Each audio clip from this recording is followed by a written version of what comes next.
I was just saying, you flew that 7,000 miles. Yes. With a companion. You Yes. must have known him very well because he was breathing down your neck. Well, it's a bit like being on a motorbike. Yeah. And I had to take him because I didn't know how to fly. I'd never flown before. I did like half an hour before we left England. And so he was the instructor. He was going to teach me to fly and keep... As you went? As we went, yes. And keep us in the sky, hopefully. 7,000 miles in that. I mean, I was about 30 seconds in it, and I've got a pain behind my knees. I know I'm not in particularly good shape, but still.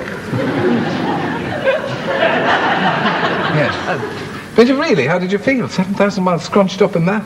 I never really noticed that. What I did notice was, like, there you are, pottering along at 45 miles an hour, about 1,000 foot off the ground, bobbling along, a bit like a kind of leaf on a river, but suddenly a thermal will come up underneath you and kick you another 1,000 foot up.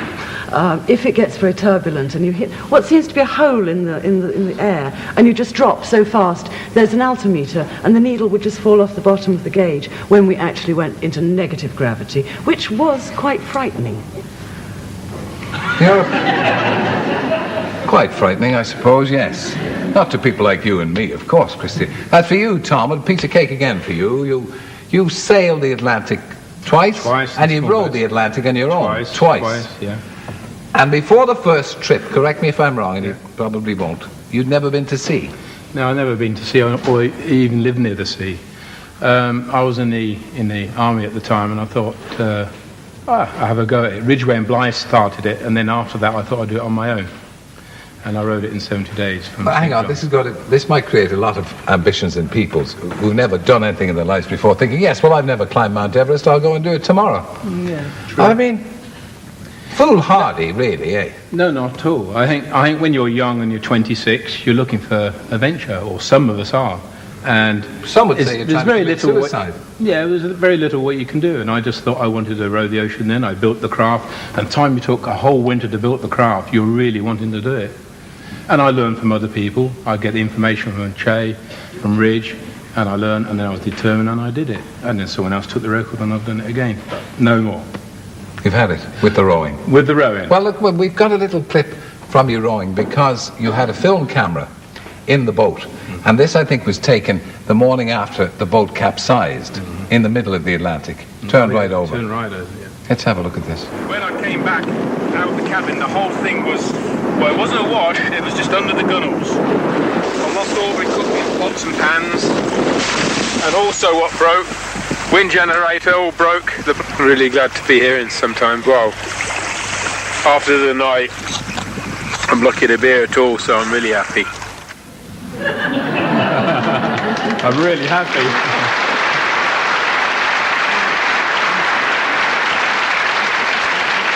Just one thing before I talk to Ranulph. When you fall asleep, as you have to, you've got a little cabin, you sleep in there. But then you don't, if you're on your own, you're not steering the boat anymore, so you can presumably go back the way you came as far as you've rowed the previous day. Yes, if you've got good weather, good weather means the weather prevailing with you, so you'd let the boat drift on. If it's against you, you put out a sea anchor, and that would hold the bow up and ride away. So you've got two choices, either put out the anchor or leave it inboard. Easier. Now you've just returned from the North Pole again. I'm sick talking to you. Every 6 months, you're coming back from the North Pole with a little bit of you having fallen off through the frostbite. Anything fall off this time? No, not last time. Yes, last time. Well, we won't repeat that. But no, quite. No, a piece of a vital organ did fall away, didn't it? All the personal equipment and all the actual equipment worked very well this time. Oh, I'm glad to hear it. We're all relieved. But I mean, why do it again? You'd had 2 shots at it. You've done it again now and it hasn't been successful again. Don't tell me you're going to have another go. Well, yes, I hope I am. And next time I hope my wife's coming too. And it all depends. This'll kill the marriage, Ram, I'm telling you. No, not at all. She's a very good radio operator. One of the best. So you're not having her there for love or comfort, you're having her there for her expertise with the radio. No, lots of reasons. Yeah. But, no, you say why keep doing it when we've already done it? That this is the problem, that we haven't already done it. That's what I mean. You failed twice. Yeah. Well, every three single times. year, you get 5 or 6 expeditions going to the North Pole. Right now, there's a Japanese lady and another American lady, and there's a big team of 8 international guys, the Ice Walk team, and they're all going to the North Pole. And from the other side, some Russians are going to the North Pole. Every year, on average, 6 teams try to reach the North Pole, and normally they reach it. And back in 1982, with Charlie Burton, I became the first bloke to reach the South and the North Pole in the same journey. But we were using support. Yeah. All these people are using support. They get an aeroplane in, on average, every 8 days. When their sleeping bag's full of ice, which they do, they get a dry sleeping bag in. They get new food. They can carry, therefore, only 70 or 80 pounds on their sledge. The only journey which has never been done to the North Pole is without support. And that, unfortunately, means carrying 300 to 400 pounds of kit each. And you weigh about 180 pounds, okay? And if you're towing a 400-pound sledge, you'd be towing about 2.5 times your weight. It's like towing a cast-iron bathtub full of sandbags for 780 miles. Now, I can only give you as a parallel the fact that Mount Everest has been climbed over 200 times. And the first time was by Hillary back in Tenzing. The second time, as far as any climber is concerned, is when it was climbed without oxygen, without Sherpas, the hard way.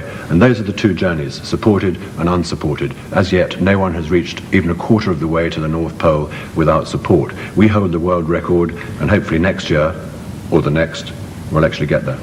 We have a little clip, I think, just to give people an idea of the conditions and how difficult this is.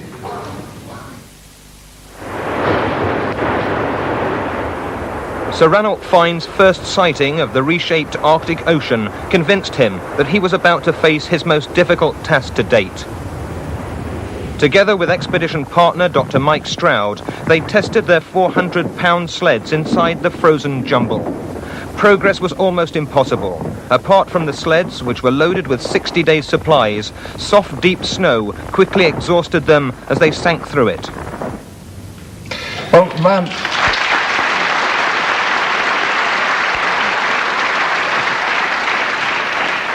we applaud you, whether it's for your pluck or what might be deemed foolhardiness, but I mean, you think it's possible. Now, you've had 3 goes. I mean, is there something else you'd rather do?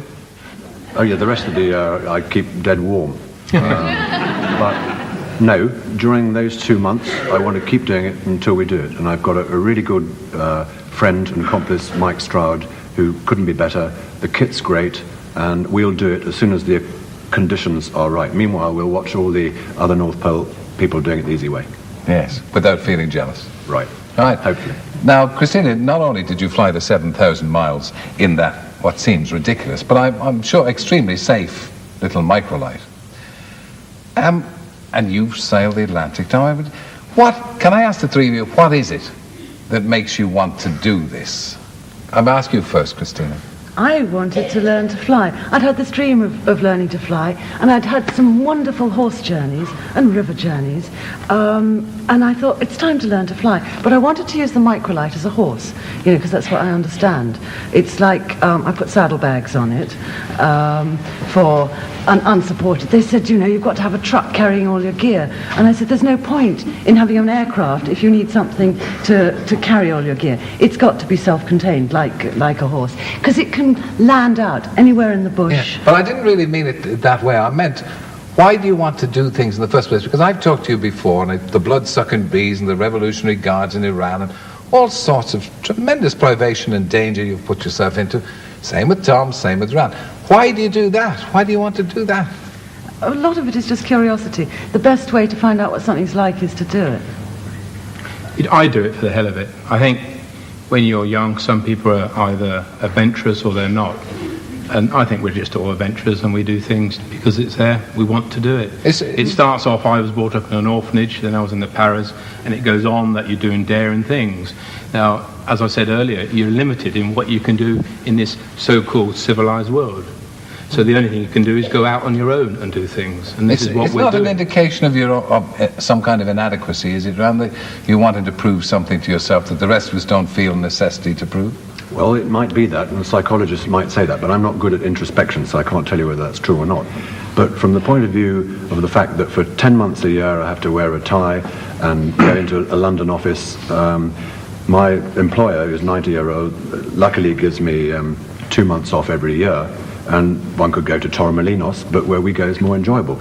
And how do you know? Play golf. How do you know it's more enjoyable? I've been to Torremolinos. yeah, so had a great time. I've had a bicycling holiday in Torremolinos, and it wasn't as good as the North Pole. All right, fair enough. You've been there as well. Yeah, I just think that when you've been away now, you've taken a companion. Christina, for the first time, you took a companion to help you with the flying. Tom, you're a loner. 4 trips alone. Do you like being alone? I think some people, when when I was 26, I wasn't so old, but when they get older, they like a time to think. I think that can vary from 1 day to 1 month. And I am looking forward to the next trip I do. What about your family? I think Jill, at first, obviously doesn't want me to go, because there's always the chance you might not come back. But I think that, well, with Jill, once I decide I'm going, she helps, and they're behind me. And I think you've got to live your life. You can't say, oh, I'm not going to do it, my family doesn't want me to do it. If we all do that, lots of things won't get done. Yeah, but would be better not to have a family. But I'm earning my living. You earn your living sitting here. I earn my living rowing the ocean, rowing, sailing, going to Rockall. But unless the roof falls in, I'm not risking my life. But you drove here in a car. You risked your life. Oh, fair enough. Yes, you I can suppose die on the motorway quicker than you can on the ocean. Yes, I suppose so. I think so. And you travelled on your own a lot too, Christine. Do you prefer that? Oh, yes, I love being alone. David Young was smashing over the trip. This the chap who was in the microphone. The instructor, who was superb. But being on your own is entirely different. It's very special. There's nothing to me that begins to touch it. In that you stop needing to be you've got no English going on, so that you've only got foreign languages and other people. The only communication you have is when you speak to people or they speak to you. That there's no bubble around you looking out saying, oh, everything's strange out there, because it's not, it's not like we're used to seeing. When you're just one, it's you're the strange thing there. Are you a loner in real life, in everyday life? I have a marvellous man. But in travelling, I'm very much a loner, because, you hop on a horse or a camel or go off and explore and see things. If you're one, you're off to the Arctic with a companion. I don't agree with Tom and Christina, no, because I find half the fun of the expeditions is many years later when you're chatting about them with the people who were there with you. And if you've got no one to chat about with, it's like people in the war, old war stories. It's just in here, nowhere else. No, I mean, again, we're all different. Everybody's made different. Some are loners, some are not loners, some need people, some need all sorts of things. And there's no doubt about it, it gives me a great kick to be alone. And I think the bigger the challenge, the bigger the kick. And I think it's deep down inside you somewhere I'll bloody well do it. You get all sorts of jeering in this game. But when you come back, you get all the pats on the back. So it doesn't really make sense. So go your own straight way, keep to it, keep true. But one is much more of a workload, because everything that's got to be done, you've got to do it. Yeah. The more you are, I guess everybody sort of pulls their weight into things. I think when you go on your own... In our case, you can't do that, because you get separated, because the ice goes apart. So every person has got a rifle, so that if a bear attacks the person, you can't scream to somebody else and tell the bear to hang around until the rifle comes up. And he's got to have a spare tent, so that if he falls into the water, he can get dry. So you can't save any bit of the equipment through having, more people or less. In your normal lives, would you say that you're easy people to get along with? They're very easy. Very I've easy. known Tom for 20 years. I was in the same regiment as him. Yeah. I've known Christina about 12 years. Very easy people. I should be asking your wives and boyfriends, really. Yeah, of course. I shouldn't be asking you. You're a little biased in I'd this say matter. the same. Now, tell me about the hygiene level when you people are travelling on your own, because you've got to travel light. You can't take more than a couple of pair of socks with you on the boat. Tom, come on. Hygiene's not very good, Isn't it? The bodily functions, I mean... Well, over the back. I mean, in the sailing boat, it's only hoping you're not going to get the wind in the wrong direction. In the rowing boat, you've got to use a bucket, because you can't sit on the gunwale, the sheer tip. But in the rowing boat, you can hang over the back, and that's fine. I'll change my underwear about once a week, throw it over, change, and rarely wash. Now, okay, you've got to make do. You've got to make do. It's very small.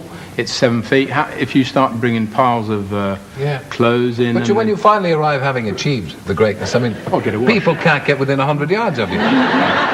Is it true? I mean, true about you, Christine, as well? I mean, what about feminine hygiene and daintiness and everything? David said I wasn't allowed to hang wet washing from the wires of the microlight in flight. Apart from that, I'm quite happy to land out in the desert beside a well, throw buckets of water over myself. I've had some marvellous baths, yeah.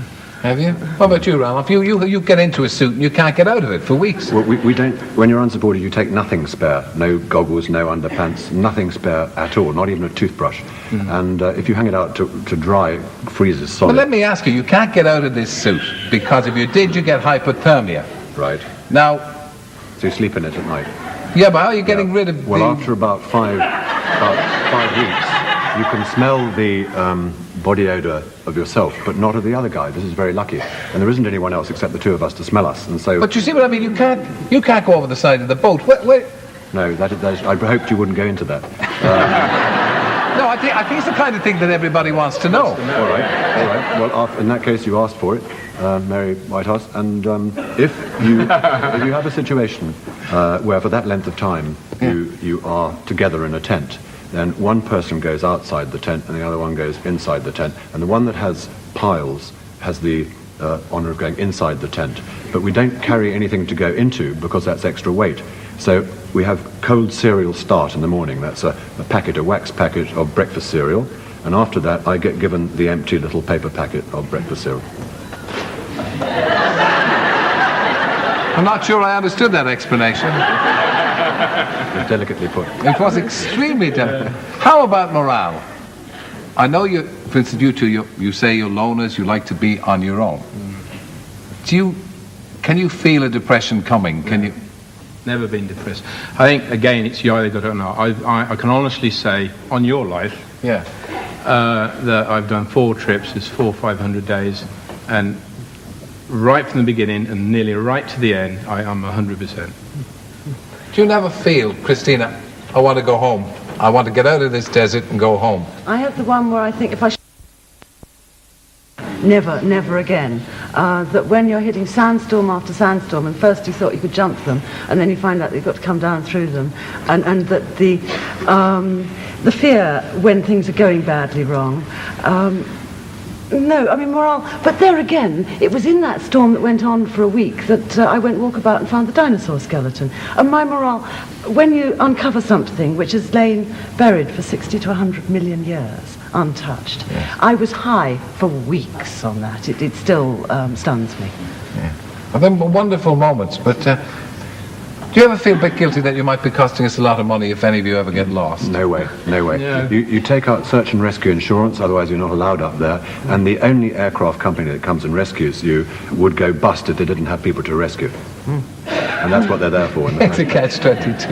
Yes, I had that same search and rescue insurance, but my flight plans, if ever filed, would have things like, could take a week to get to destination, could take 2 weeks, no search and rescue underlined.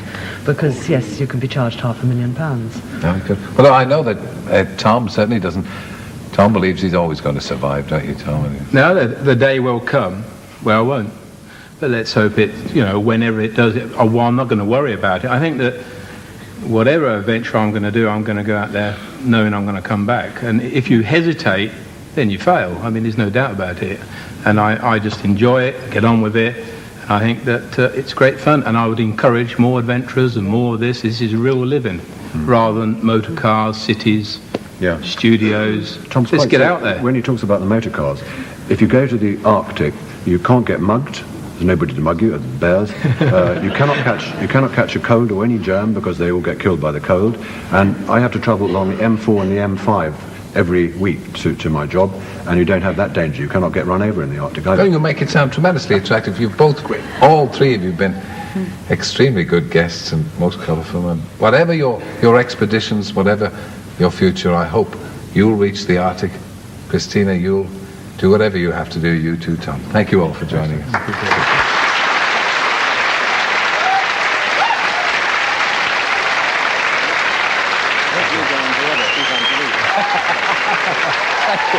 Suzanne and Christina. from Tom.